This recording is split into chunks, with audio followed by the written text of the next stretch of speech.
Hello दोस्तों, मैं कुंदन कुमार आप सभी को एकलव्य स्टडी सेंटर में स्वागत करता हूं। दोस्तों, आज की कक्षा में दोस्तों हम आपको सिखाएंगे दोस्तों समास, जो हिंदी का एक जो टॉपिक है दोस्तों, हिंदी व्याकरण का जो समास है दोस्तों। समास हर एक एग्जाम में आता है दोस्तों। आप कोई भी एग्जाम दीजिए, चाहे बोर्ड का एग्जाम दीजिए, चाहे आप किसी कंपटीशन का एग्जाम दीजिए दोस्तों, और कोई भी एग्जाम यदि हिंदी का सवाल आता है तो उसमें समास का आना ही आना तय है दोस्तों। और यदि सवाल यदि आता है एग्जाम में तो आपको उस सवाल को उड़ाने के लिए दोस्तों, उसको यदि बनाना है ऑप्शन के साथ या कैसे भी दोस्तों, उस ऑप्शन को फोड़ना है, उस सवाल को फोड़ना है आपको, तो आप हमारे साथ हमारी वीडियो को आप ध्यान से देखिएगा और पूरा देखिएगा दोस्तों। देखिए क्या है इसमें समास में। समास आपको पता है कि जो संधि होता है वो वर्णों का मेल होता है, और समास जो होता है वो पदों का मेल होता है। जब दो पद मिलते हैं आपस में तो उसको क्या कहते हैं, समास। और जब दो पद यदि टूटते हैं तो समास विग्रह कहलाता है दोस्तों। तो हम लोग यहाँ सीखेंगे समास को पहचानना सीखेंगे कि आता दोस्तों कि जो जैसे में दे दशानन कौन सा समास है, और 4 ऑप्शन रहेगा, है कि नहीं। तो 4 ऑप्शन में हम लोग समास का टाइप देखें, और जो ऑप्शन रहेगा जैसे बहुब्रीहि समास, क्रमधारय समास, तत्पुरुष समास, जो समास रहेगा उस पर हम क्या लगाएंगे, टिक लगाएंगे, और टिक लगाकर फिर क्या आगे बढ़ेंगे दोस्तों। तो आइए हम लोग देखते हैं समास को दोस्तों। सबसे पहले समास जो होता है पदों का मेल होता है दोस्तों। समास किसे कहते हैं, पदों का मेल को क्या कहते हैं, समास कहते हैं। सबको पता है, हम लोग डिफिनेशन नहीं देखना, इधर आइए। टाइप्स, यदि समास का भेद देखा जाए तो सबसे पहला तत्पुरुष क्या है दोस्तों, तत्पुरुष। पहला समास का नाम क्या है, तत्पुरुष। दूसरा का नाम है क्रमधारय, तीसरा का नाम है बहुब्रीहि समास, और चौथा का नाम है द्वंद्व समास, और पांचवा का नाम क्या है, द्विगु समास। हिंदी में 5 गो एकदम याद कर लीजिए, तत्पुरुष, क्रमधारय, बहुब्रीहि, द्वंद्व और द्विगु। उम्मीद करते हैं दोस्तों आपको 5 टाइप का नाम क्लियर होगा, है कि नहीं। आगे बढ़ते हैं। अब पहचानेंगे कैसे कि तत्पुरुष कौन है, क्रमधारय कौन है, द्विगु कौन है, द्वंद्व कौन है। तो इसको पहचानने के लिए, इससे पहचानने के लिए आपको थोड़ी 2-4 बातें हैं, उसको आपको ध्यान में रखना होगा। कौन कौन सी बात है, थोड़ा ध्यान से देखिएगा। पहली बात है जो तत्पुरुष। तत्पुरुष जो होता है दोस्तों, इसमें कारक की विभक्ति यूज किया जाता है।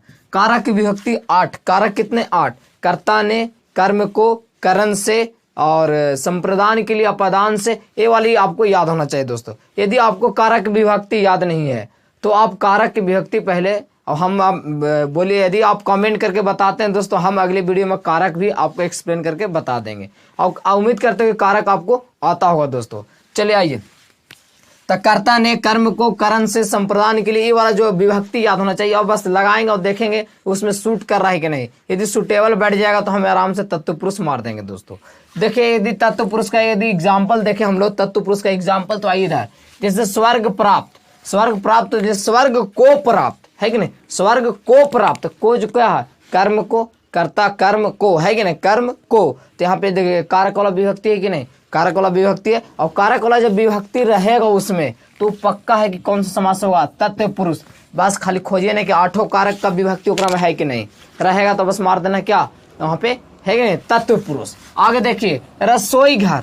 तो रसोई घर जो होता है, रसोई के लिए घर होता है, जो घरवा बना हुआ रहता है वो किस लिए, तो रसोई के लिए। तो वहाँ के लिए किसका विभक्ति है, दिमाग लगाइए, है ना, कारक की विभक्ति। और कारक विभक्ति रहेगा तो कौन सा समास, बोलिए, तत्पुरुष। आपको तत्पुरुष समझ में आ गया होगा दोस्तों, है कि नहीं, जिसमें कारक की क्या हो, विभक्ति हो। और कारक की विभक्ति रहेगा कर्ता ने, कर्म को, करण से, संप्रदान के लिए अपदान से, संबोधन हे, हो, आहो जी, ये सब रहेगा दोस्तों। आराम से तत्पुरुष पर आप टिक लगाइएगा और आगे बढ़िएगा। चलिए आइए आगे देखते हैं दोस्तों। कर्मधारय सेकंड क्या है दोस्तों, कर्मधारय। कर्मधारय समास को यदि देखा जाए तो इसको पहचानने का एक ही ट्रिक है आपके पास। इसका ट्रिक एक ही है, क्या है ट्रिक, आप ध्यान से देखिए। है जो आप ये लगाइए उसको तोड़कर, और देखिए है जो उसमें सूट कर रहा है कि नहीं, बैठ रहा है कि नहीं। यदि है जो बैठ जाए उसमें तो आराम से आप कर्मधारय मारिए। यही एगो ट्रिक है दोस्तों, तो आप कंफ्यूज रहिएगा। आप देखिए पहला पद, दूसरा पद प्रधान, पता नहीं चलता लेकिन कौन पद प्रधान, आप उसको छोड़िए और है और जो को बैठाइए और देखिए कौन सा सूट कर रहा है। तो यहाँ देखिए ना, जैसे वो नेत्रहीन तब बोलते हैं ना, ये तो नेत्रहीन दोस्तों तत्पुरुष का हो गया। यहाँ देखिए नवयुवक, नवयुवक, नव जो है क्या है, युवक है, मतलब नया जो है, युवक क्या है, नया है, नव है कि नहीं। नव है जो क्या है जो युवक। तो देखिए नव और युवक के बीच में है और जो क्या इसमें बैठ जा रहा, सूट बैठ जा रहा दोस्तों, सूटेबल बैठ जा रहा। तो हम यहाँ पे बोल सकते हैं कि है ये क्या है, नवयुवक कौन सा समास है, कर्मधारय समास है। नवयुवक कौन सा समास है, कर्मधारय समास है कि नहीं। आइए जैसे परमेश्वर ना बोलते हैं, परम है जो ईश्वर, परम है जो ईश्वर था, है और जो लग रहा है कि नहीं। परम ईश्वर में देखिए परम है जो ईश्वर, परम है जो ईश्वर, तो है और जो वाला जो रहेगा दोस्तों, जो उसमें बैठ जा, सूटेबल बैठ जा, तो कौन सा समास, कर्मधारय समास। कौन सा समास, कर्मधारय समास। दोस्तों उम्मीद करते हो दोस्तों आपको कर्मधारय भी समझ में आ गया होगा। आगे आइए बहुब्रीहि। दोस्तों आपको एग्जाम में मारने के लिए, टिक लगाने के लिए 3 समास पर पकड़ बनाई ना दोस्तों, सबसे आसान 3 को समास है। ये दोनों समास थोड़ा सा कंफ्यूजन वाला है, लेकिन उसे हड़बड़ाने की जरूरत नहीं है। इधर आइए, ये 3 समास पर आप थोड़ा सा पकड़ बनाइए। बहुब्रीहि समास, अर्थ वाले, जो कहेगा कुछ उसका अर्थ होगा कुछ। जैसे दशानन, दशानन किसको कहते हैं, रावण को, है कि नहीं। लंबोदर, गणेश भगवान को। चंद्रशेखर यानी कि जिसके चांद में क्या हो, शिखर पे चांद हो, यानी कि हमारे शंकर जी, है कि नहीं, भोलेनाथ।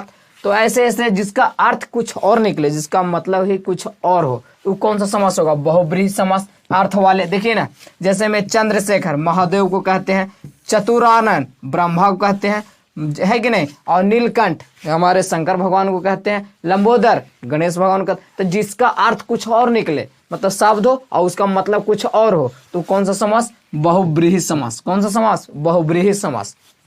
आगे दोस्तों द्वंद्व समास। द्वंद्व समास में हमेशा जोड़ा जोड़ी रहेगा। माता पिता, खाना पीना, रोना धोना, उठना बैठना, ऐसा होता ना जोड़ा जोड़ी वाला शब्द, वही। तो जोड़ा या योजक, योजक उसमें चिन्ह रहता है दोस्तों, हाइफन, हाइफन का साइन रहे। देखिए ना हाइफन का साइन है कि नहीं, यहाँ माता पिता, जोड़ा जोड़ी, माता पिता, हाइफन के बीच में साइन रहेगा, ये भी पकड़ा जाता है दोस्तों। यदि हाइफन का साइन रहे तो आराम से द्वंद्व मारिए।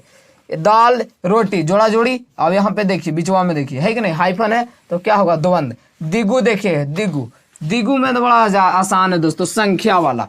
स्टार्टिंग में संख्या शुरू रहेगा, संख्या वर्ड रहता है, जैसे 2 3 4 5 6 7, इससे संख्या है कि नहीं। तो जैसे में चतुर्भुज, तो चतुर्भुज है। चौराहा, तो चौराहा है कि नहीं, चार राह वाला चौराहा, तो संख्या वाला है दिगु। दोपहर, 2 से स्टार्ट, यानी 2 वाला है कि नहीं, तो संख्या वाला रहेगा तो दिगु। जैसे पंच परमेश्वर था, पंच, है कि नहीं।